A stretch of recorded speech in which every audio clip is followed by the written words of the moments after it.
mundo está familiarizado con la historia de la Navidad, incluso aquellas personas que no tienen mucho conocimiento de la Biblia.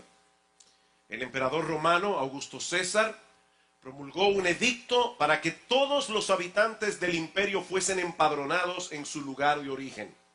Esto obliga a José y a María, una pareja de israelita, a viajar desde Nazaret hasta la ciudad de Belén, a una distancia de unos 160 kilómetros. María estaba embarazada y cuando llegan a su destino se cumplen los días de su alumbramiento, con el agravante de que todas las posadas estaban llenas, excepto el establo de un mesón desconocido. En aquella sala de parto improvisada nace el niño Jesús, rodeado de vacas, ovejas.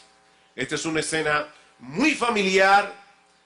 Para esta fecha se recrean en cientos y cientos de nacimientos alrededor del mundo. La narración de esta historia la encontramos en los evangelios de Mateo y de Lucas. Vimos una parte en el día de hoy en el evangelio de Lucas. Pero es en el evangelio de Juan donde se nos da una explicación teológica de lo que realmente sucedió allí. Aquella noche en la aldea de Belén ocurrió el evento más extraordinario, más trascendental, más determinante y más incomprensible de toda la historia humana. Y créanme, yo no estoy multiplicando los adjetivos para que la oración suene bien. Así que lo voy a repetir otra vez. Ese fue el evento más extraordinario, más trascendental, más determinante y más incomprensible de la historia humana, como yo espero demostrar en este mensaje. El apóstol Juan lo explica en el versículo 14 de Juan capítulo 1. Les pido por favor que me acompañen allí. Juan capítulo 1, versículo 14. Y Juan explica esto usando apenas 26 palabras en nuestras versiones en español, 23 en el original. Sin embargo, mis amados hermanos, amigos que están aquí en esta mañana, el contenido de este texto del que vamos a estar hablando en el día de hoy es imposible de cubrir exhaustivamente, ni siquiera en una extensa serie de mensajes. Dice Juan capítulo 1 versículo 14, y aquel verbo fue hecho carne y habitó entre nosotros y vimos su gloria, gloria como del unigénito del Padre, lleno de gracia y de verdad. Hay dos declaraciones aquí a las que yo deseo llamar vuestra atención. La primera es que el verbo se hizo carne. Y obviamente él está haciendo referencia al verbo que ha mencionado ya en el versículo 1 al 3. En el principio era el verbo y el verbo era con Dios y el verbo era Dios. Este era en el principio con Dios. Todas las cosas por él fueron hechas y sin él nada de lo que ha sido hecho fue hecho. Es evidente que el apóstol Juan desea llevar la mente de sus lectores a la primera declaración que nosotros encontramos en toda la Biblia, en Génesis capítulo 1, versículo 1, en el principio. ¿Qué pasó en el principio? Que Dios creó los cielos y la tierra, y Dios lo hizo por medio de su palabra, que es la palabra que aparece en Juan 1, la palabra logos. Dios habló, así de simple. Y todas las cosas vinieron a ser, porque la palabra de Dios tiene poder creativo. Dice David en el Salmo 33, versículo 6, que por la palabra de Jehová fueron hechos los cielos y todo el ejército de ellos por el aliento de su boca. Y me encanta cómo lo dice en un capítulo de Job, dice que Dios susurró. Y esto fue lo que salió. Y Job se pregunta, imagínense qué hubiera pasado si Dios hubiera tronado. Este es el aliento de su boca. Esto es el susurro de su voz. Y dice en Hebreos capítulo 4, versículo 12, que la palabra de Dios es viva y eficaz. Por supuesto, si el mundo existe por medio de la palabra de Dios, eso quiere decir que la creación completa no es otra cosa que una revelación de Dios. A los judíos se les enseñaba desde niño que la creación era una especie de libro en el cual nosotros podemos leer muchas cosas acerca de la gloria, la majestad y el poder de Dios. Todos ustedes conocen el Salmo 19. Los cielos cuentan la gloria de Dios y el firmamento anuncia la obra de sus manos. Para los niños que están aquí en esta mañana, permítanme leerles un poemita que lo dice en una forma bien sencilla. Dios hizo los cielos con voces muy claras y te dio los ojos para que escucharas. Dios hizo los cielos con voces muy claras y te dio los ojos para que escucharas. De manera que lo que Juan nos está diciendo en la introducción de su evangelio es que aquella palabra por medio de la cual Dios creó todo el universo es en realidad una persona. Y no una persona cualquiera. Ese verbo que en el principio estaba con Dios, en perfecta comunión con Dios. De hecho, el texto dice literalmente, él estaba cara a cara con Dios. Ese verbo también era Dios. El misterio de la Trinidad. Un solo Dios que subsiste en tres personas. Dios el Padre, Dios el Hijo y Dios el Espíritu Santo. Cuando todo vino a la existencia, el verbo ya estaba allí, en perfecta comunión con su Padre, actuando como el agente todopoderoso por medio del cual todas las cosas vinieron a ser. Y fue ese verbo el que se hizo carne.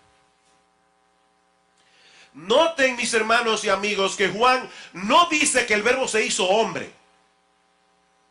Él se hizo hombre, pero eso no es lo que el texto dice.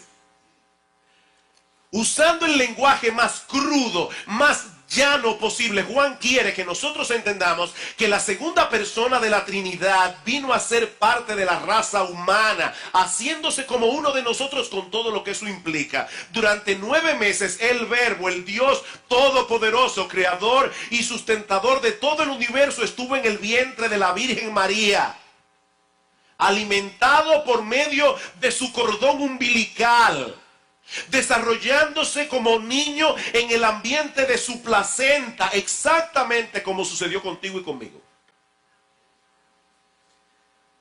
Ese verbo, sin el cual nada de lo que ha sido hecho fue hecho, decidió venir al mundo como una criatura dependiente de una joven virgen en Israel. Y cuando finalmente fue dado a luz, mis amados hermanos, él no vino con una aureola alrededor de su cabeza como se presenta en algunas pinturas religiosas. Jesús era un niño judío común y corriente. Común y corriente. De haber nacido en cualquiera de nuestros hospitales de maternidad, nadie hubiera sido capaz de identificar a Jesús en medio de todos los niños en la sala de maternidad. Yo no sé cuántos de ustedes han escuchado un villancico navideño que dice: la vaca mugiendo despierta al Señor, mas no llora el niño porque es puro amor. Eso no es verdad. Eso no es verdad, mis hermanos. Jesús lloraba como cualquier otro niño. Él tuvo que ser alimentado con leche materna. Hubo que enseñarle a caminar, hubo que enseñarle a hablar, a leer, a escribir. Dice en Lucas capítulo 2, versículo 52, que Jesús creció en sabiduría, en estatura y en gracia para con Dios y los hombres. Como bien ha dicho alguien, aquel que habló y trajo el universo a la existencia tuvo que aprender el alfabeto hebreo y el alfabeto arameo. Él tuvo que aprender a decir papá y mamá, como cualquiera de tus hijos. Niños, déjenme decirle algo. Cuando Jesús jugaba con sus amiguitos, él no siempre ganaba. Él era un niño inmaduro. Él tuvo que madurar como niño. A Jesús se le olvidaban las cosas, igual que a ti, igual que a mí.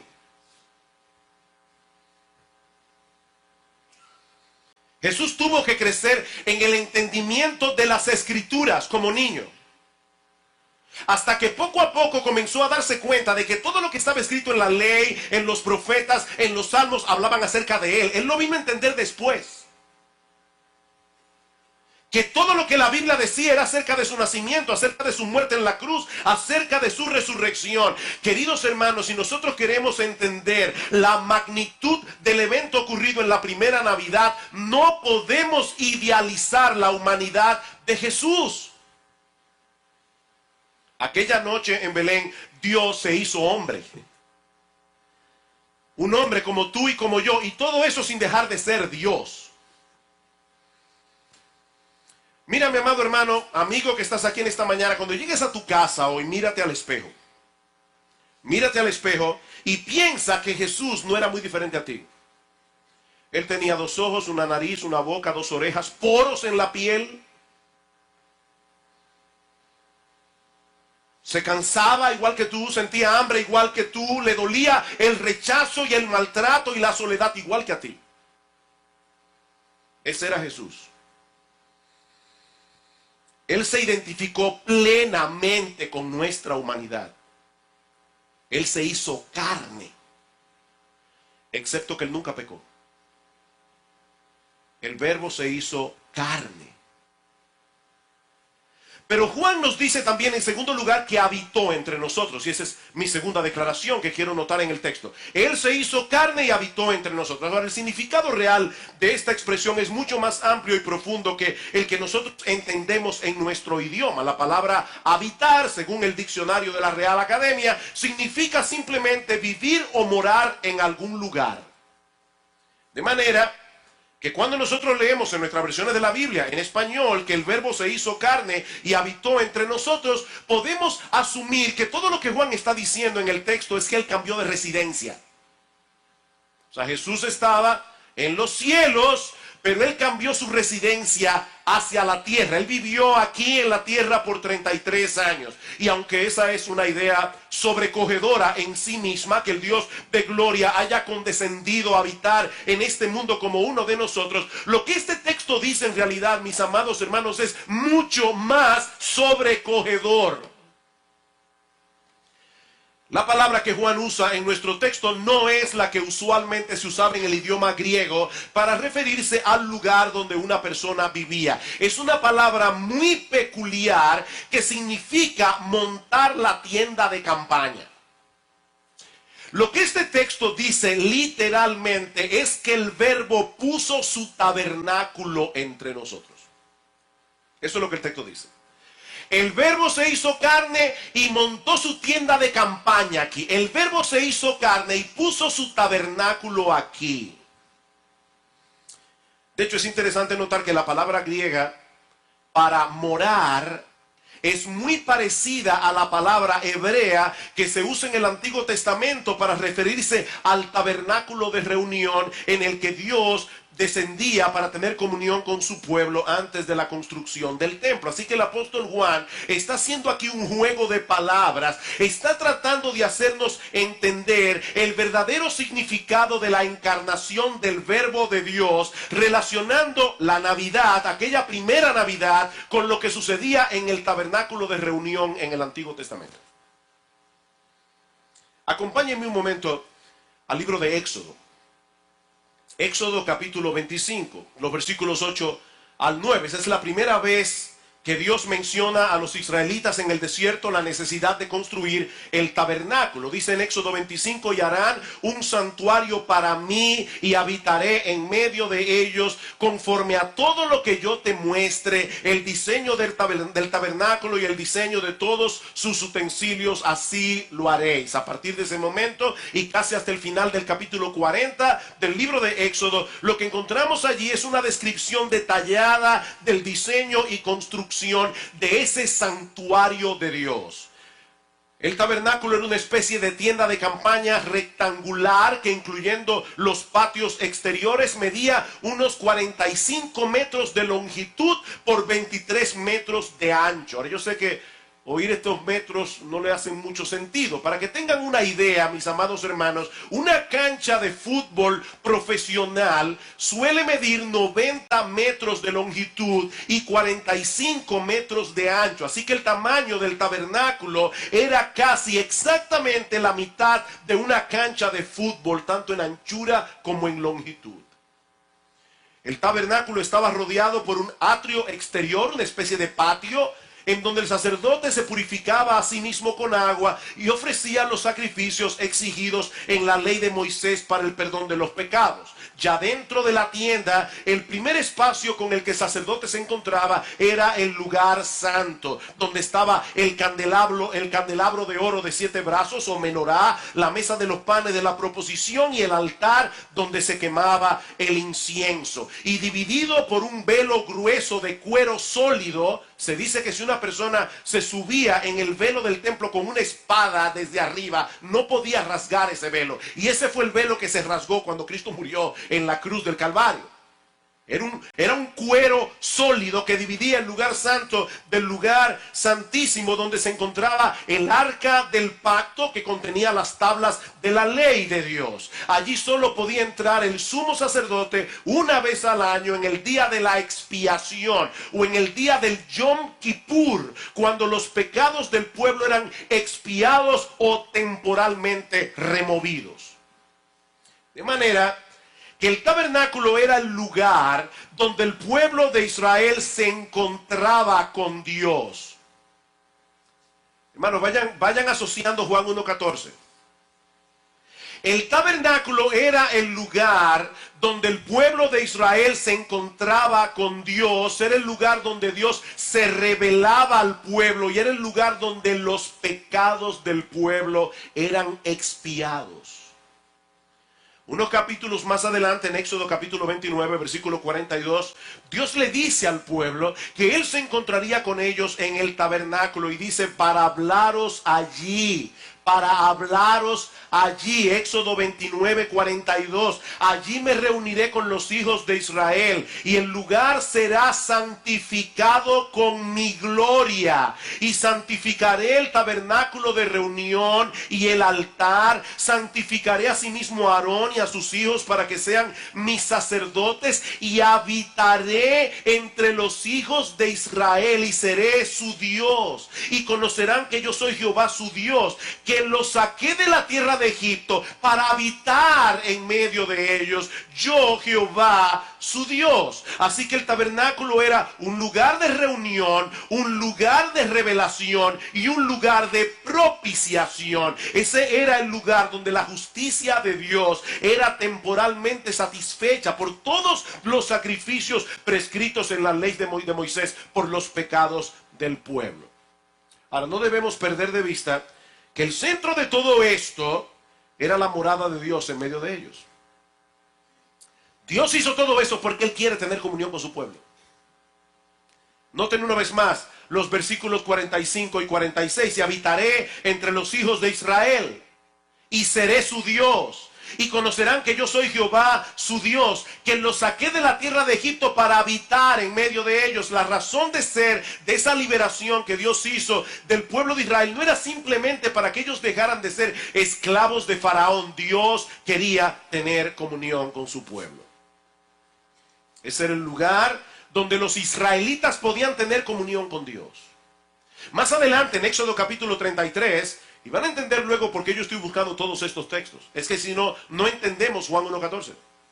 Más adelante, en Éxodo capítulo 33, los versículos 7 al 11, Dios nos dice que Él iba a traer su presencia especial en forma de una columna de nube cuando Moisés entraba en el tabernáculo. Y ustedes se pueden imaginar a todo el pueblo bien atento a cada movimiento de Moisés. Cuando Moisés entraba en el tabernáculo, dice que todo el pueblo se levantaba de su tienda para ver esa columna de nube que descendía sobre el tabernáculo y adoraban a Dios. Dice en el versículo 10, y hablaba Jehová a Moisés cara a cara, como habla cualquiera con su compañero.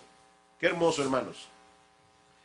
El Dios de los cielos descendía sobre el tabernáculo y hablaba con Moisés cara a cara, como habla cualquiera con su compañero. Pero ahora noten un detalle más en Éxodo 40, al final del capítulo. Cuando la construcción del tabernáculo fue concluida, ¿qué sucedió? La gloria de Dios descendió, y ya no como antes, que era solamente cuando Moisés entraba. No. Ahora la gloria de Dios vino a residir en ese lugar. La gloria de Dios vino sobre el tabernáculo y cubrió por completo el tabernáculo. Entonces una nube cubrió el tabernáculo de reunión y la gloria de Jehová llenó el tabernáculo. Y no podía Moisés entrar en el tabernáculo de reunión porque la nube estaba sobre él y la gloria de Jehová lo llenaba. Y el pueblo de Israel no podía moverse hasta que Dios movía su gloria de allí y ellos se iban junto con la gloria de Dios.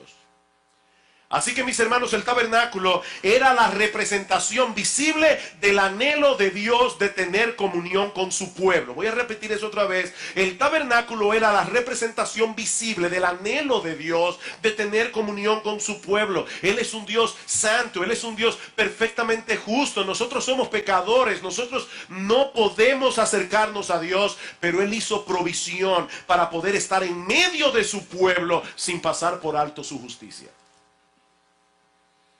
Allí moró la presencia especial de Dios por más de 400 años. Hasta que el tabernáculo fue sustituido por el templo de Salomón. Y mis hermanos, ¿qué sucedió cuando la construcción del templo de Salomón fue terminada?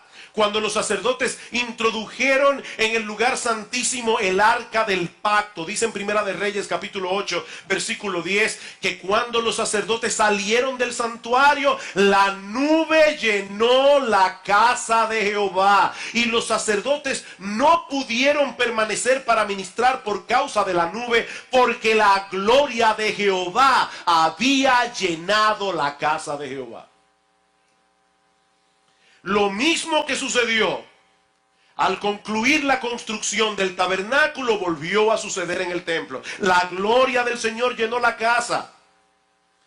Y allí continuó Dios manifestando su presencia especial en medio de su pueblo por cientos de años, hasta que Dios entregó al pueblo de Israel en mano de los babilonios por causa de sus pecados, alrededor del año 600 antes de Cristo. En el capítulo 36 del segundo libro de Crónicas, no lo busquen, pero nosotros encontramos allí el relato de ese evento histórico. Ahora es el profeta Ezequiel el que nos da una explicación teológica de lo que realmente sucedió durante la cautividad babilónica. En el capítulo 8 del libro de Ezequiel, Dios le muestra al profeta una visión donde él vio los pecados horribles que se estaban cometiendo en el mismo templo de Salomón. Mis hermanos, los israelitas fueron tan osados, fueron tan atrevidos que introdujeron sus ídolos al templo de Dios. Ellos adoraban a Tamuz, adoraban a los ídolos de los paganos en la casa de Jehová. Y luego en el capítulo 10 del libro de Ezequiel, Dios le muestra en otra visión cómo la gloria del Señor se va del templo. La ciudad de Jerusalén fue destruida por los babilonios juntamente con el templo. Y por otros 600 años el pueblo de Israel no volvió a tener la bendición de disfrutar de la gloria de Dios morando en medio de ellos, hasta que llegó la primera Navidad. 600 años sin poder disfrutar la bendición de tener entre ellos la gloria de Dios, hasta aquella primera Navidad en que el Verbo se hizo carne y armó su tabernáculo en medio de ellos. En ese bebé indefenso, acostado en un pesebre maloliente, rodeado de animales, estaba el tabernáculo definitivo en el que Dios habría de encontrarse con su pueblo. Pablo dice en Colosenses capítulo 2, versículo 9, que en Cristo habita corporalmente toda la plenitud de la deidad. Él es el tabernáculo de Dios. Por eso ese niño se llama Emanuel, como dice en Mateo capítulo 1, versículo 23. Y el mismo Mateo aclara que traducido es Dios con nosotros. Él es Emanuel. Ven, mis hermanos, ¿por qué decíamos al inicio de este mensaje que ese fue el evento más extraordinario, más trascendental, más determinante y más incomprensible de toda la historia humana? El Verbo se hizo carne y habitó entre nosotros. Y vimos su gloria, dice Juan. Tal como sucedió en el tabernáculo, tal como sucedió en el templo del Antiguo Testamento. Queridos hermanos, ese es el verdadero significado de la Navidad. El Dios de gloria se hizo presente en medio de nosotros por medio de su Hijo. El Dios de gloria. Nuestro Señor Jesucristo no es una manifestación adicional de la gloria de Dios. No, Él es el resplandor de su gloria, como dice en Hebreos capítulo 1, versículo 3. Él es el lugar de reunión donde ahora los hombres se encuentran con Dios. Él es el altar donde nuestros pecados son expiados para que nosotros podamos disfrutar de una plena, íntima, dulce, deleitosa comunión con el Dios tres veces santo. Él es la más plena revelación de Dios, como sigue diciendo Juan en los versículos 17 y 18. Pues la ley por medio de Moisés fue dada, pero la gracia y la verdad vinieron por medio de Jesucristo. Y esta es la primera vez en el pasaje que Juan identifica explícitamente al verbo con Jesús. La ley por medio de Moisés fue dada, la gracia y la verdad vinieron por medio de Jesucristo. A Dios nadie le vio jamás. El unigénito Hijo, Jesucristo, que está en el seno del Padre, Él le ha dado a conocer. Me encanta como lo dice el autor de la carta a los Hebreos. Dice que en los postreros días Dios nos habló de muchas maneras, de diferentes formas a los padres por medio de los profetas, pero en estos postreros días nos ha hablado por el Hijo. ¿Saben lo que dice ese texto literalmente, hermanos? En el texto original dice que Dios nos ha hablado en Hijo. ¿Ustedes han visto esas personas que dicen, fulano de tal se expresa mejor en inglés, o fulano de tal se expresa mejor en español? Bueno, Dios, como Él habla mejor, es en Hijo. Ese es un lenguaje más pleno. Dios habla claramente en Hijo. Él es la plena revelación de Dios, el Padre. Nadie puede conocer verdaderamente a Dios. Nadie, absolutamente nadie puede conocer verdaderamente a Dios si no es a través de Jesucristo.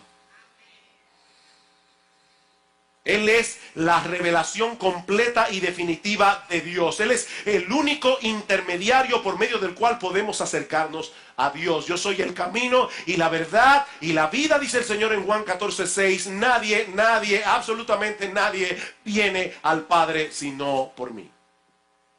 Es imposible. Sí, seguramente fue fascinante para los judíos en el Antiguo Testamento ver la gloria de Dios. ¿Ustedes se imaginan niños que están aquí que cuando Moisés entraba en esa tienda de repente venía una nube desde el cielo y se posaba sobre el tabernáculo? Aquello definitivamente tiene que haber sido fascinante. Pero no hay comparación alguna con la gloria de Dios manifestada en Jesús. No hay comparación. Él es el unigénito del Padre, dice Juan. Él es el Hijo incomparable. Él es único en su clase. Eso es lo que significa la palabra unigénito.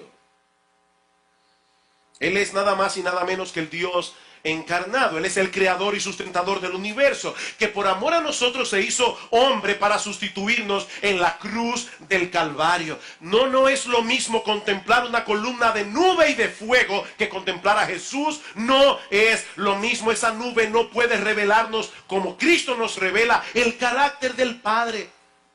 Esa nube no puede revelarnos como Jesús revela el amor de Dios, la bondad de Dios, la compasión de Dios, la misericordia de Dios, la sublime y bendita gracia de Dios. Jesús es la imagen visible del Dios invisible. Es por eso que cuando Felipe le dice en Juan 14, Señor, yo solo tengo una petición, muéstranos al Padre y nos basta. Y el Señor le responde, hace tanto tiempo que estoy con vosotros, Felipe, y tú me estás preguntando eso. El que me ha visto a mí, ha visto al Padre. El que me ha visto a mí, ha visto al Padre. Es en Jesús y solo en Jesús donde podemos conocer al único Dios vivo y verdadero. Es en Jesús y solo en Jesús donde podemos tener comunión con Dios. Queridos hermanos, nosotros debemos pedirle a Dios en oración que renueve nuestro sentido de asombro. Hay un punto en el que nosotros vamos perdiendo la capacidad de asombrarnos.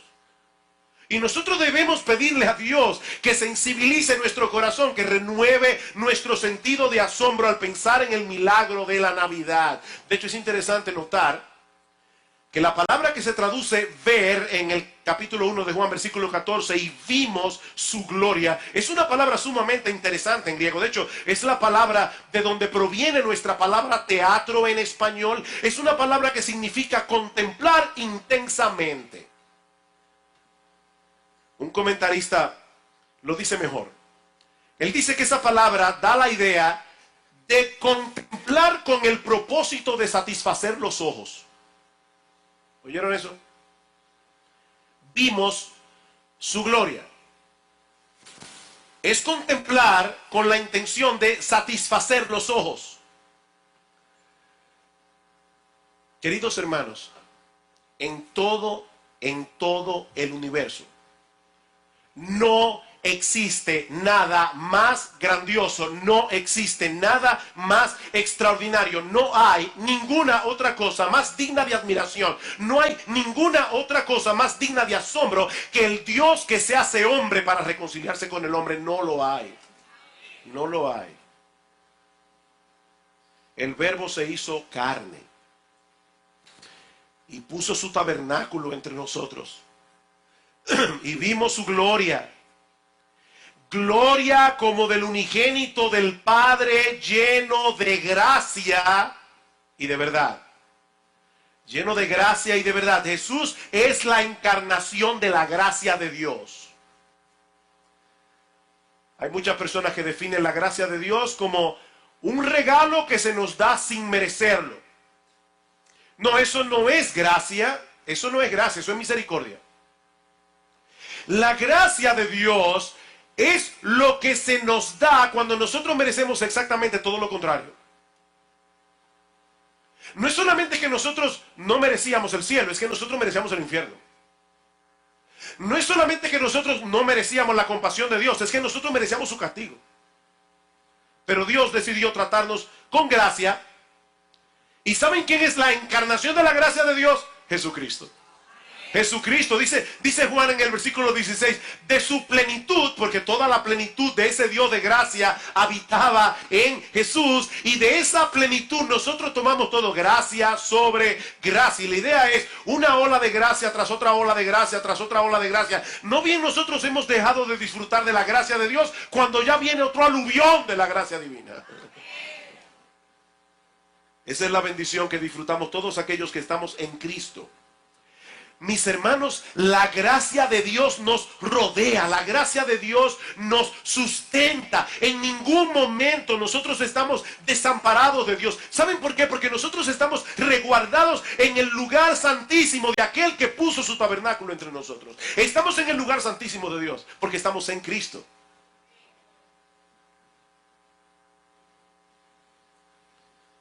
Y yo te pregunto, mi amado hermano, ¿cuál es tu reacción al escuchar estas cosas? Sí, cantábamos Santa la noche, hermosa las estrellas, la noche cuando nació el Salvador. ¿Cuál es tu reacción? Y miren, mi hermano, déjame decirles algo. La pregunta que les estoy haciendo, créanme delante de Dios que yo me la hice a mí mismo. ¿Te asombra todavía que el Verbo se haya hecho carne? ¿Te asombra? Que haya habitado entre nosotros. ¿O se trata de una escena tan familiar que ya no produce ningún impacto emocional en ti? Escuchen una vez más el conocido relato de Lucas 2 de lo que sucedió inmediatamente después del nacimiento de Jesús. Dice en el versículo 8 que había pastores en la misma región que velaban y guardaban las vigilias de la noche sobre su rebaño, y he aquí se les presentó un ángel del Señor y la gloria del Señor les rodeó de resplandor y tuvieron gran temor. Pero el ángel les dijo: no temáis, porque he aquí os doy nuevas de gran gozo, que será para todo el pueblo, que os ha nacido hoy en la ciudad de David un Salvador, que es Cristo el Señor. ¿Tú escuchaste eso, mi hermano? Nuevas de gran gozo. En toda la historia humana nadie ha escuchado jamás una noticia más extraordinaria ni más emocionante. La plenitud de Dios en un bebé indefenso, como dice el himno que nosotros cantamos solo en Jesús. Estoy traduciéndolo literalmente del inglés. La plenitud de Dios en un bebé indefenso, y todo eso para perdonar el pecado de sus enemigos, tú y yo, y adoptarnos en su familia.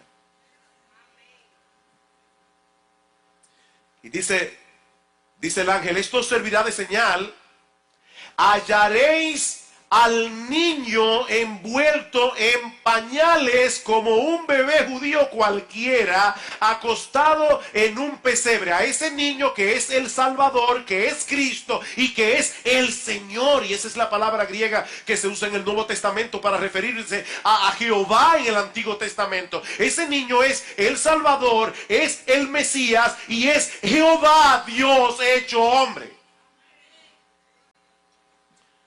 Y repentinamente apareció con el ángel una multitud de las huestes angelicales que alababan a Dios y decían: gloria a Dios y en las alturas y en la tierra paz, buena voluntad para con los hombres.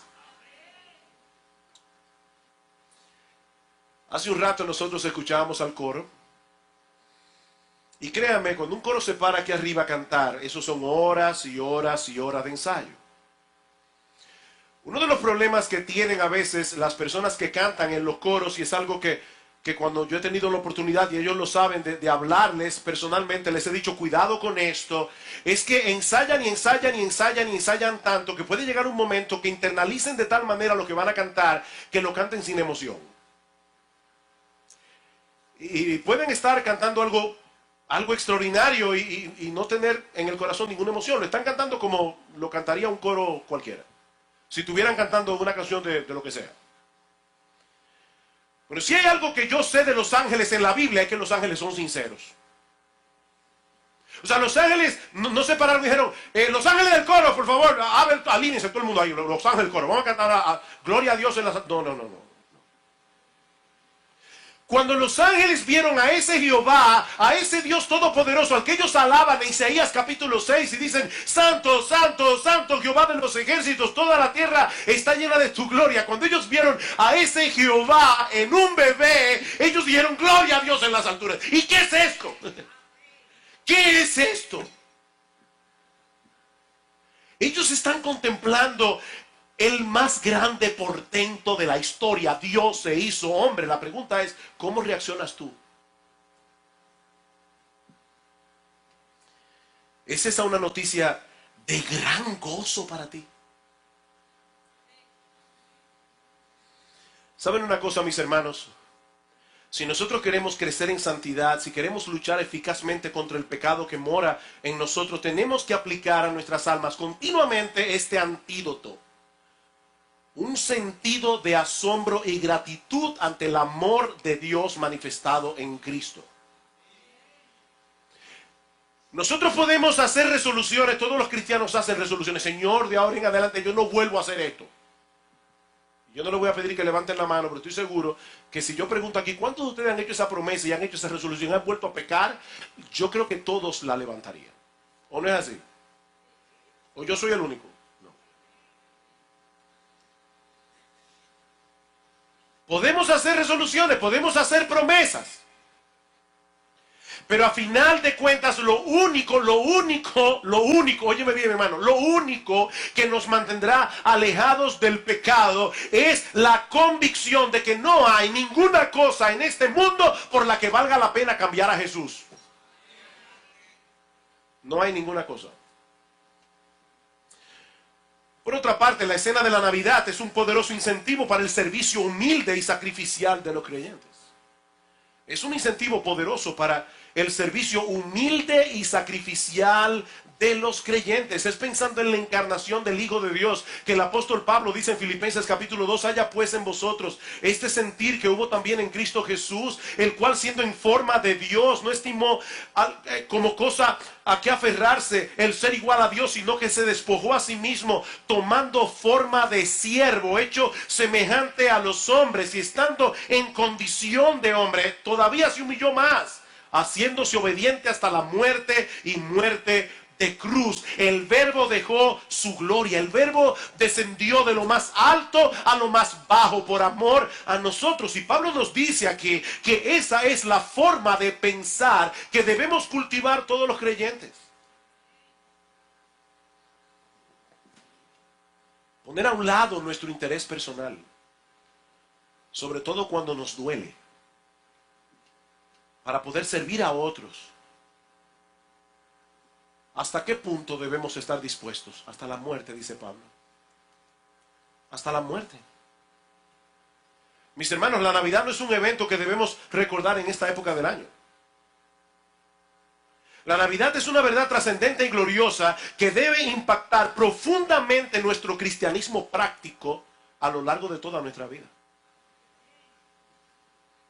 El Verbo se hizo carne y habitó entre nosotros, para que ahora podamos ampararnos en el amor incondicional de Dios. Siendo rico, Él se hizo pobre para que nosotros en su pobreza fuésemos enriquecidos. Mis hermanos, cuando nos encontremos en medio de las providencias más oscuras, cuando nos encontremos en medio de las tribulaciones más amargas, mi amado hermano, mi amada hermana, recuerda la Navidad.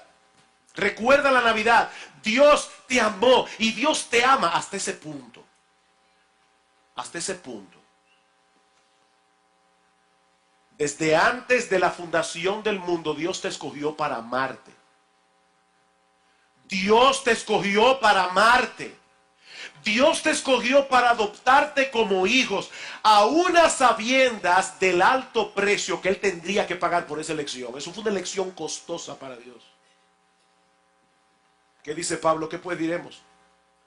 Si Dios es por nosotros, ¿quién contra nosotros? El que no escatimó a su propio Hijo, sino que lo entregó por todos nosotros, ¿cómo no nos dará también con Él todas las cosas?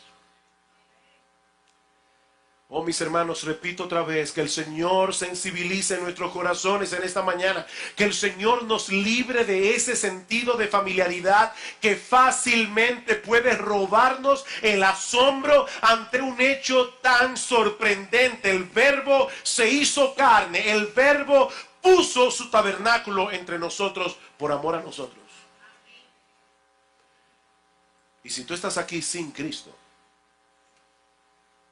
yo espero que tú hayas entendido por qué nosotros decíamos al principio de este mensaje que ese es el evento más determinante, es el evento más decisivo de toda la historia humana. ¿Sabes lo que estamos diciendo aquí, mi amigo? Que tu destino eterno depende enteramente de lo que tú hagas con el Dios encarnado.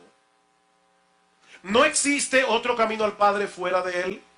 Él es el punto de contacto entre el cielo y la tierra. Él es el único que puede reconciliarte con Dios. Él es el único que puede perdonar tus pecados si vienes a Él en arrepentimiento y fe. Todos esos sacrificios que se ofrecían en el tabernáculo, que se ofrecían en el templo, no eran más que una representación de aquello que habría de ocurrir en aquella cruz, cuando el Hijo de Dios recibió sobre sí mismo toda la ira de un Dios perfectamente justo por causa de nuestros pecados.